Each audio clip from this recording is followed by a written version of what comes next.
Good evening, friends, and welcome back to hopefully your favorite podcast, Kirby Russia. And today we're with Amedeo, but with your last name, Amedeo, is it Avondet or Avondet? I wasn't quite sure. Avondet in the French way. Avondet. So, Avondet Amedeo, who actually, despite having the French last name, don't worry, my last name is also very inaccurate to my ethnicity. He is living and working and from Italy, and you are the founder of what is the most interesting thing is you're in Russia recently because you're the founder of basically United Italy would be the translation of your movement, which sounds a lot like United Russia. So anyways, could you tell us about this political group you're sort of doing here? What's the deal and why is it connected to Russia? Yes, I have done a lot of things in order to connect my country, Italy, to Russia, because I think that we need to develop our cooperation in a lot of sector that we have with Russia. We have a lot of Russian tourists, Russian that come invest money here, and we need that because Italy needs to develop his economy. And so yes, I join politics in order to help my country to solve all the problems that we have.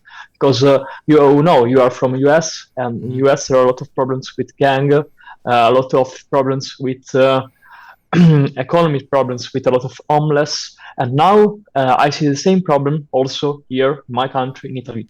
And I am a patriot of my country. I love my country, and I want to do the best I can for make it better. Because you know, my country, Italy, has a very big and important story since the Roman empires, and so you know we we start what is the Western Western world. I think that we are working to bring the best that Russia has done in Russia, and we can see with the amazing Moscow, for example, that I visited. When all is clean, there is not a lot of homeless, there is not problems of girls that are raped, there are not problems with gangs that shoots inside the city. There are not problems of prostitution. There is not problems of drug sellers. And unfortunately, I see all these problems in my country, and I see that people are suffering a lot because of the economic condition in my country. And I think that President Putin has done a lot of good things for Russia, and I think that we can bring this politics here in my country, in Italy. This is what we are trying to do.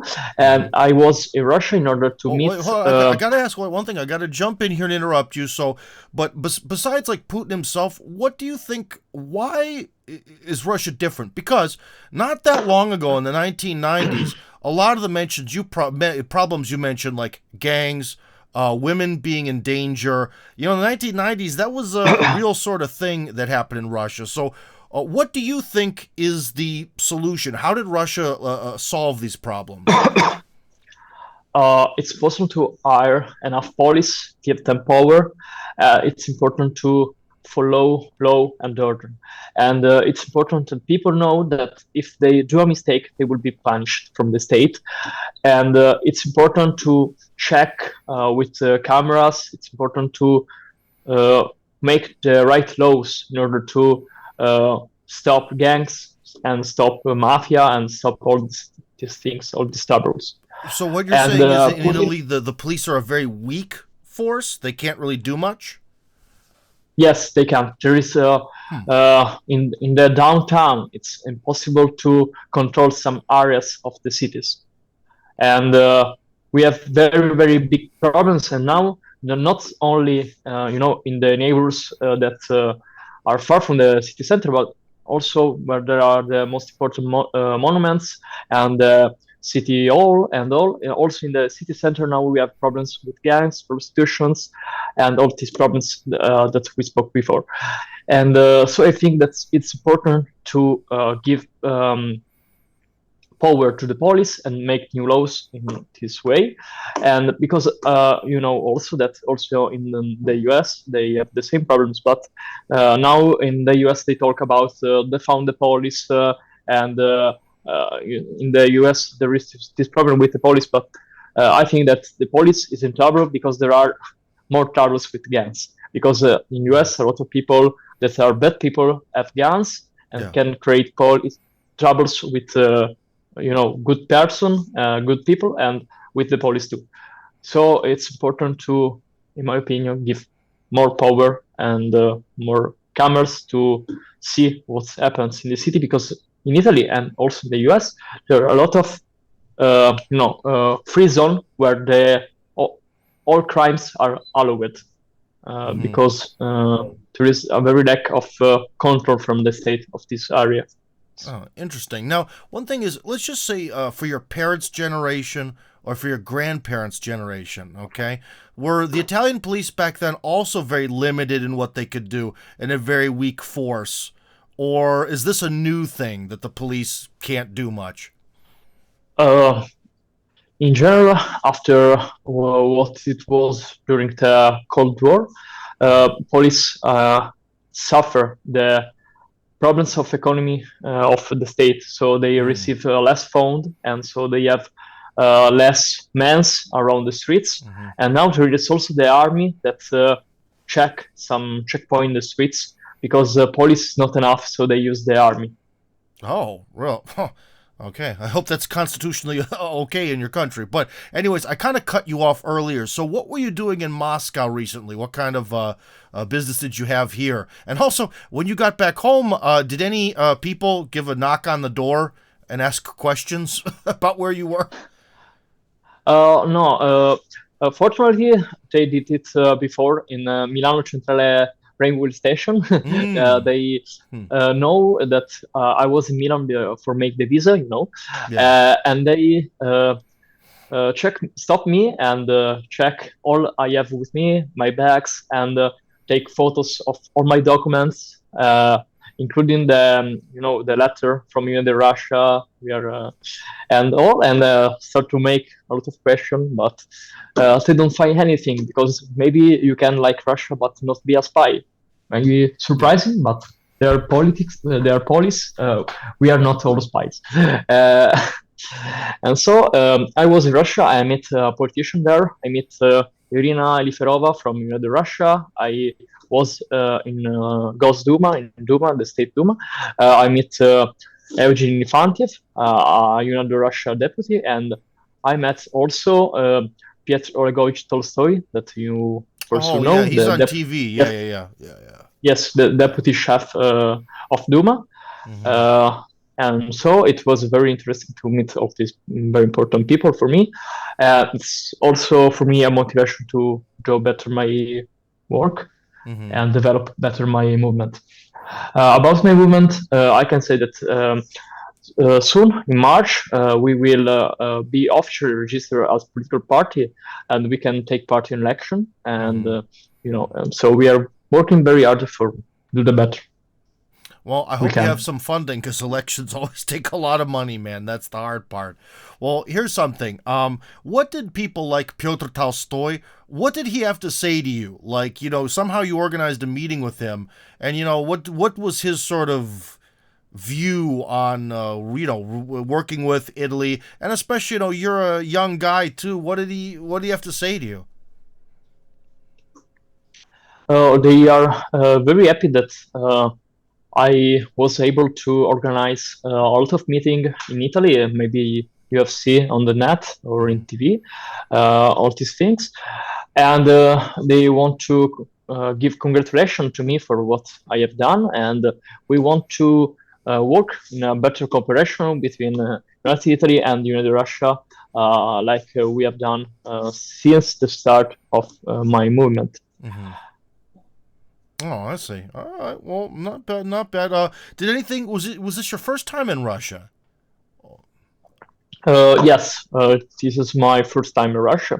So did anything, kind of stand out to you? Did Russia sort of meet your expectations, or what was sort of different about it than, say, back home, besides crime? which you mentioned. It's maybe also better that I imagined before. It's very incredible to see because I have seen Moscow on Christmas time, Yeah. New Year time, and there are all the lights, all the very amazing. Every details, all details are very great. So you can see that Soviet Union is making a very good job in cities, and there is no dirty, no trash in the streets. And you know that in Italy we have also a lot of problem with trash in some cities, uh, and also public transport, like the metro and buses, taxis. Yeah. I was very surprised by that because you know that now there is a sort of greenwashing idea. So take the public transport, take underground, not use more the car, Yeah. not use more private jets, not use more the plane.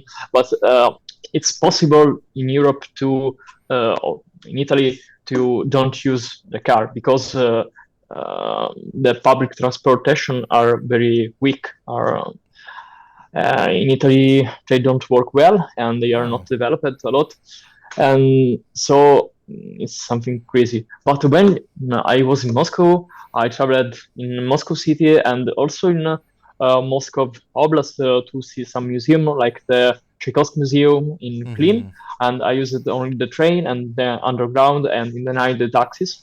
And taxis are quite cheap, and also the public transportation are cheap and they are clean. They are very reliable, and so it's great to see Well, yeah. Well, because that's one of the things I like about Russia is that when it comes to transport, there's a lot of people that call themselves urbanists that have these like visions of how the future is, and they hate cars. But to be honest, especially when you live in a really big country that's really open and really cold, like it is here, it's nice to have cars. But the taxi is the perfect compromise because when you use a taxi, you just take out your phone, do, and for a few dollars you can kind of go wherever you want. So I think it's a very nice system. But so, anyways, yes. you've put together a Also for party. a big city Yeah. like Moscow that have not so much park for all the cars, so you take Yeah. your taxi and it's very easy to find a way. Now with this election you have coming up, so you've got your party there. Um, how does one get onto the ballots in Italy? Is it a weird thing where, like in America, you have to go address all 50 states? Or in Italy, is there like a federal election committee in Rome that makes sure that people can vote for you all over Italy? How does that work? How do you get on the ballots? What does that look like? In Italy, there is a system that we have a central government. There is no federalism, Mm-hmm. and so we vote for the parliament, and the parliament choose the prime minister. Mm-hmm.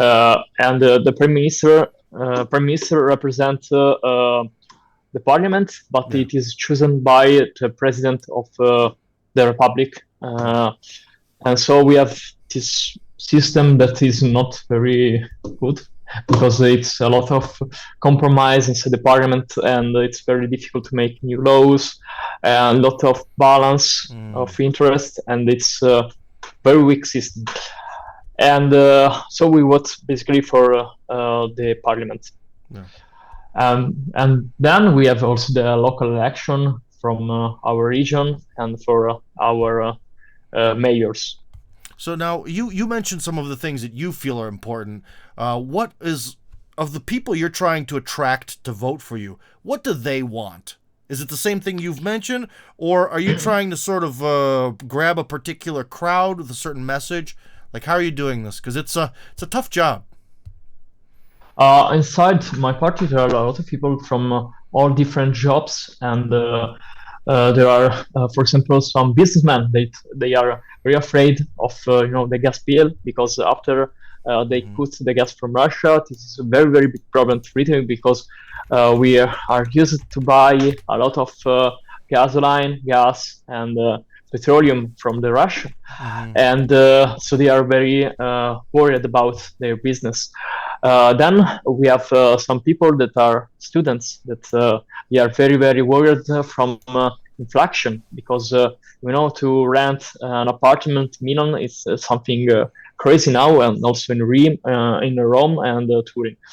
And so it's basically people that have problem with economy. Because now our first problem in Italy is our economy that is not very good. And we have also people that believe that Russia can be an example for what can be a conservative country, because in Russia there is not LGBT, and there is not gender theories and all these things, and we are against that, because we think that if you want to be gay, it's okay, but it's not good if the state take care of all the genders and not about the family, because the family is maybe the most important thing that a person can have. Well, yeah, and now that Russia has sort of broken away from the West and pretty much everything, after the war ends, we're all very curious how society is going to change, because I think the government and especially a lot of intellectuals have big plans of how we're going to be even more traditional and more conservative. But time will tell with that one. I guess my last question, every time I meet someone from Italy, your Prime Minister, Ms. Meloni, is she the real deal or is she fake? Because some people have told me that she is finally there's a real true Italian in power, and I've heard other people tell me that she's a complete fake and she's just part of the system. What do you think? But this is a very great question, because before start with United Project, I was from Brother of Italy, so it is my previous party. I worked for the European Parliament, and I was very involved in my previous party. And what I can say about Brother of Italy is that before it was a party that want to fight the establishment, like it was maybe a lot of parties in Europe, like maybe Le Pen or other parties. Then when we start to grow up, like party, to become a very strong party inside the politics in Italy, it started to change people inside the party, change the politicians, and a lot of people's change ideas. And for me, it was very, very hard to see under my eyes what happened to my party, because I was really a believer about Meloni. And for example, I can make you some example. For example, there was the shift of our party in Piedmont that was elected in like minister of the Piedmont region. It was welfare and social affairs minister in Piedmont, and it was decorated from Donbass militia, and he came to Donbass to take to shake hands and say Piedmont is with Donbass. We are I with think I remember you. something like that. Yeah. Yes, exactly. And we in Piedmont, together with the Northern League and with Forza Italia, the party of Berlusconi, we create an embassy of DPR, Donetsk Public Republic, Donetsk Popular Republic, and now they simply changed the ideas after the 24th of February, and we can guess why they changed idea. Maybe because they are under pressure from the system, from the Secret Service, from the NATO, from the US, from Brussels. This is what I think. I think that Russia is a great opportunity for Italy for make a change. Our party is the opportunity to make a big change. All right. Well, Thank you very much, Amedeo. It was great talking to you, taking a look here at some of the images. By the way, Amedeo has a Telegram for his party. Obviously, the majority of the text is written in Italian, but you might want to sign up anyways, because having a lot of Telegram channels on your phone never hurts, as long as you delete your cache every once in a while. So anyways, if you want, we are ready to make also English translation for our post in Telegram. Then how about you send me that real soon, and I will put it in the description of this video, so that way people can jump on. Who knows, maybe you might get a couple hundred subscribers. I don't have the best views in the world of political material, but someone will definitely, at least one person will hit subscribe, I'm sure. So, all right, man, thank you very much for your time, and again, sorry I've been a real pain in the butt organizing this, but anyways, thank you for what you're doing, and hopefully we'll see you in Moscow again. Take care, man. For sure. Thank you.